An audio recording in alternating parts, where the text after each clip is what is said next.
And cancelled from the other day when we had a bit of a mix-up, a double booking. We've got Mark Dempster, former junkie, no other way to put it really, former drug smuggler. Now, he's a drug counsellor working with a practice in Hackney and another one in Harley Street. He's made quite a journey and he's written a book about it called Nothing to Declare.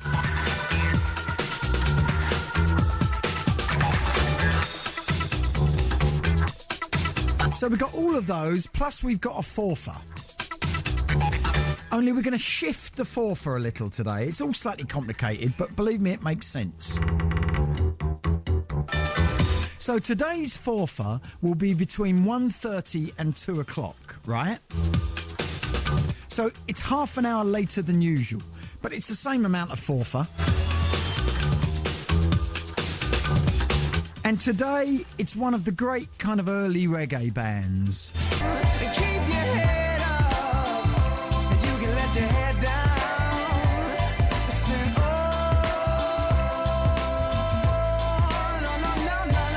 no. That's Andy Grammer. And keep your head up here on the Robert Elms Show on BBC London 94.9 FM. And for the last couple of days, I've been immersed in a world that I'm not sure I ever really wanted to go to, but it's been absolutely fascinating to find out about. It was the world of the man sitting opposite me. He's Mark Dempster, and he's the author of a book called Nothing to Declare, Confessions of an Unsuccessful Drug Smuggler, Dealer and Addict, but also now a very successful drug counsellor, working over with Hackney Council and also with a practice in Harley Street. And the book tells of his story from kind of poverty and certainly alcoholism on his father's part up in Glasgow where he was born, to moving through that kind of world of raves and kind of gigs in the country, taking drugs along the way, taking more and more drugs along the way, descending into addiction and also into dealing, and kind of believing that he was a big-time drug dealer. And of course it all collapsed around about his ears and just every other part of his anatomy. But he came through it. He's come out the other side. He's now a drug counsellor and an author. Mark, welcome to the show. Oh, thank you, Robert. Thank you. What made you want to write the book? Is it part of the kind of cathartic process for you, do you think? Oh yeah, it was. It was part of the cathartic process. It definitely was therapeutic, you know, to go through that the whole story again. But it was to capture some of the characters from those that era.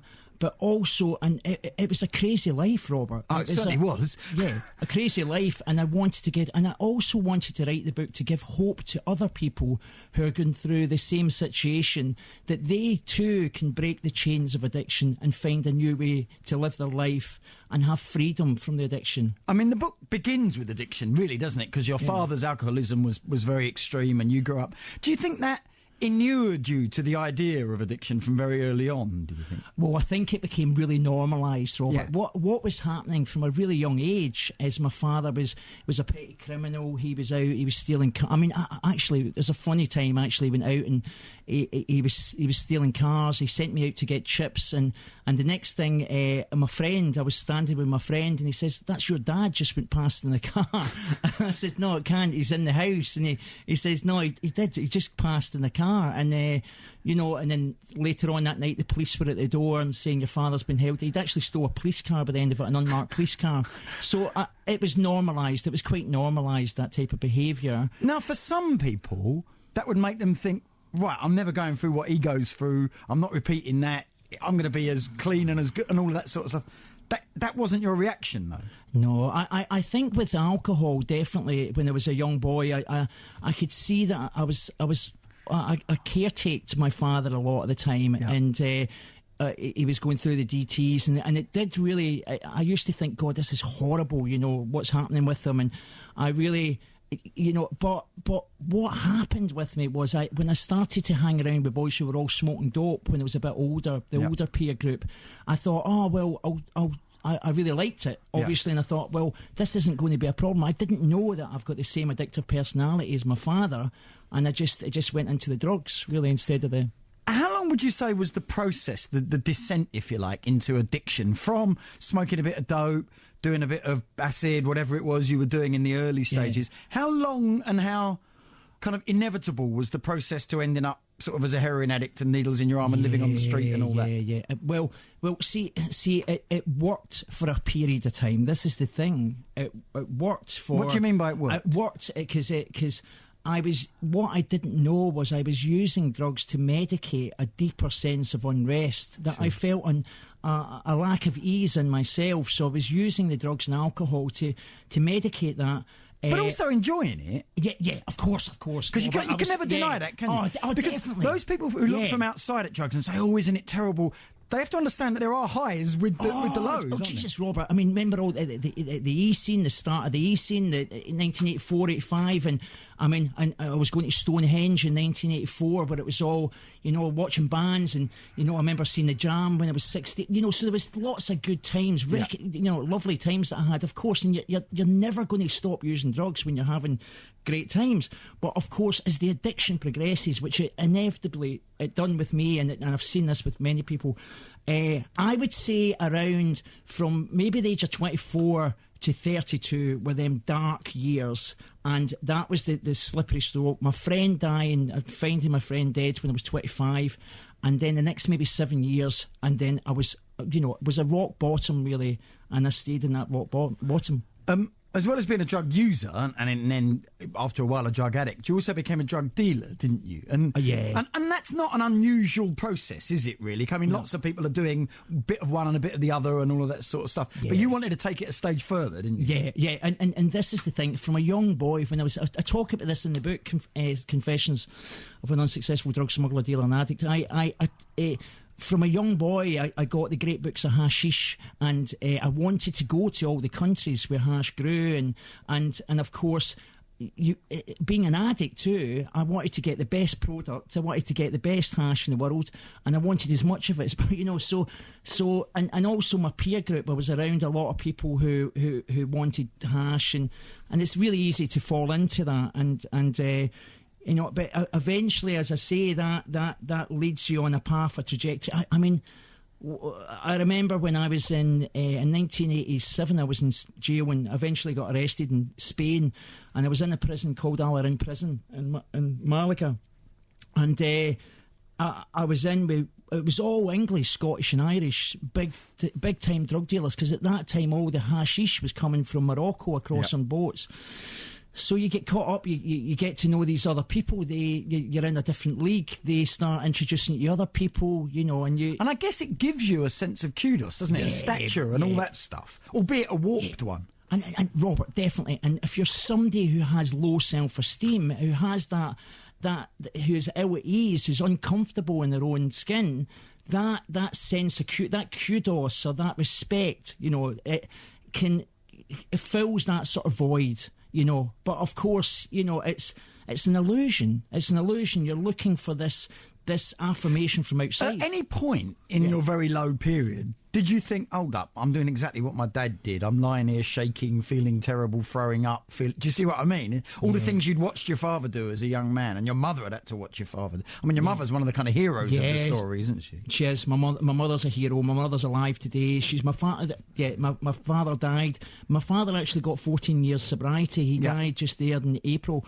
But yeah, I would look at my father, and I did find myself in exactly the same circumstances, but what was also happening at the same time is the denial was so strong in me around my own addiction, was saying, "Oh no, it's not that bad." And also, I had money too. Yeah. I mean, money was a key factor for a while. I had a decent amount of money, so I hadn't hit rock bottom. I hadn't hit a place.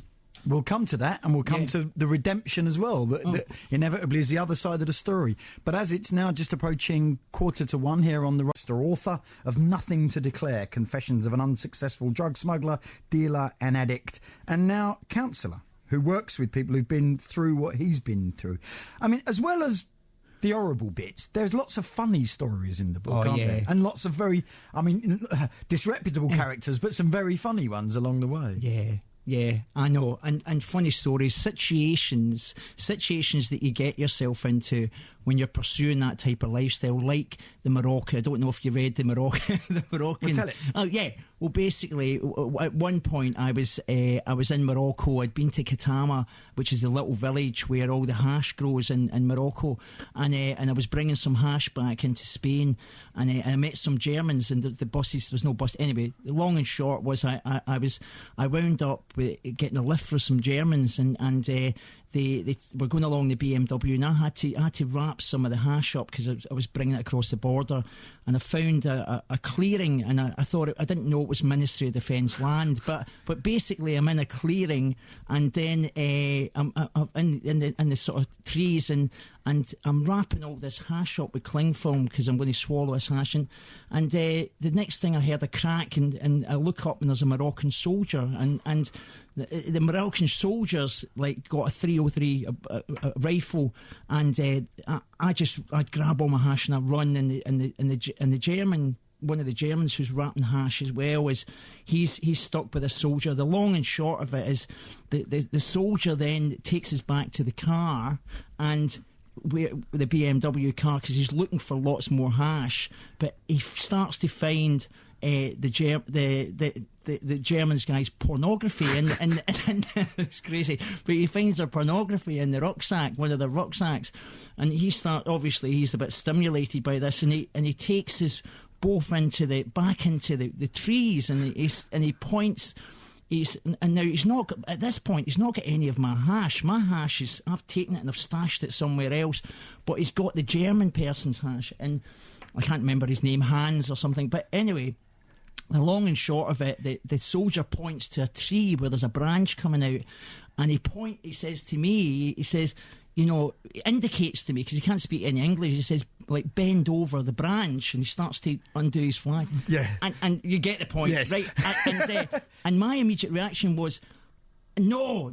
I says, I'm Scottish, right? Because I don't know where it come from. Obviously, like, it makes such a difference, really. But I says, but Hans will do it. Anyway, Hans is shocked, and he's looking at me, and I spend about another 10 minutes trying to convince Hans why he should, lose. Exactly. Yeah, exactly, right? And of course he doesn't want to do it, and then I try and tell the other Germans at the car that they should do it because somebody's got to do it because I can't because I'm Scottish. Anyway, so there's stories like that. There's lots of stories, some very funny ones, but also it does kind of sink to very low, and you're ending up living on the streets and all of that sort of stuff. Oh, was there a point where you thought it can't go on like this? I've got to stop. Yeah, Robert. But is there one point, or are there lots of them? There was lots of incidences, and I've got to say it's funny. This whole thing's like having two lives. I feel like I've lived two lives in one life, and I mean by that is it's crazy because I've worked in the drug field. I've been the manager of drug services. I've went into Holloway Prison and been on the board to minimise, to stop drugs coming into Holloway Prison. But yet, as a drug user, years before, I used to take drugs into Holloway for my girlfriend, and it's really interesting that whole. That having the two experiences, yet the bad points were at the end. I had lots of suicidal ideation. I every morning I'd wake up the same. I'd be dependent. I was in absolute misery. And one night I went one day I went with a friend. He had HIV at the time. This was in the 90s, and he was prescribed diamorphine, and we were in the hospital in St Thomas's Hospital, and they gave me some diamorphine. I went into the toilet, I had a hit, and I came to, and what had happened was the lights actually were off in the toilet, but I came to and I thought I was blind. I mean, it was like, and then I looked and I could see a light at the bottom of the door. And at that time I had a sort of emotional, mental rock bottom, and I asked for something because I didn't believe in any sort of higher power, but I asked for something outside myself. I says, "Look, please, if there's anything there, can you help me?" And that was something I really remember, having this sort of rock bottom in this toilet. How far was the journey from there to cleanliness and then doing what you do now? Oh, well, okay, it's been 16 years, so I've been clean just over 16 years. And, you know, after that hospital scenario experience, I got arrested, I got sent to Belmarsh prison, and a sequence of events happened where I wound up getting into a rehab, into a detox, and then a rehab. And then what also I've done, and it was got connected with 12-step groups and throughout the years and got really involved. And as the years went on, what I'd done is I continued to get qualifications. So when I was in rehab, I was really lucky. I met a really good Scottish a Glaswegian counsellor who came from the same neck of the woods as me, and he really helped me and encouraged me, and he told me, look, this is an illness, you need, you know, this will kill you unless you get a programme, and you continue to have a programme to deal with this. And you know, and as the years went on, what I've done is I've continued working on myself, and then is it a constant process? Is it one you still have to be aware of, or is that all behind you now? Well, it's all behind me, but it's also the thing is, it doesn't mean that I've not still got an addictive personality. And I think what I mean by that is I tend to be obsessive and compulsive by nature. And now there's certain things that are really healthy for me. You know, like it's healthy for me to be ambitious and to have drive and to try and do the best that I can in life. But it's when I get addictive in another area, you know, that is destructive for me. So say, for example, gambling or something. Right. If I start to gamble, I have to be really mindful of these other areas. Your job now as a counsellor, can you do that because you've been through all that other stuff?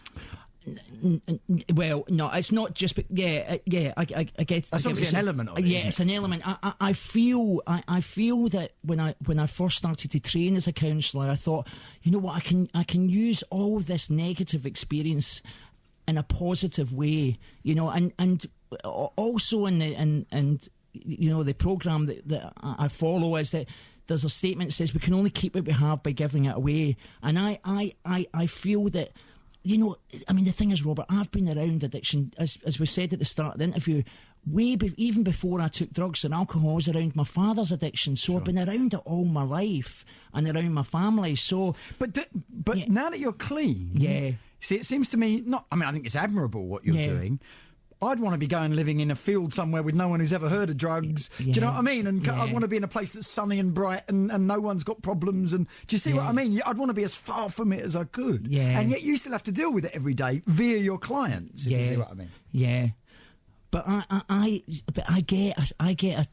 don't know. I mean, when I see somebody getting well and somebody changing their life round, what it does is it reaffirms to me what I've done, and it gives me a sense of purpose. It gives this sense of, oh, this is great. I have such passion for it. When I see somebody, you know, who's in the depths of despair, and then a couple of weeks later, they're starting to change their life. They're starting to, you know, get drive, enthusiasm, ambition back, and they've broke the chains of the addiction. So I get what you're saying, but too.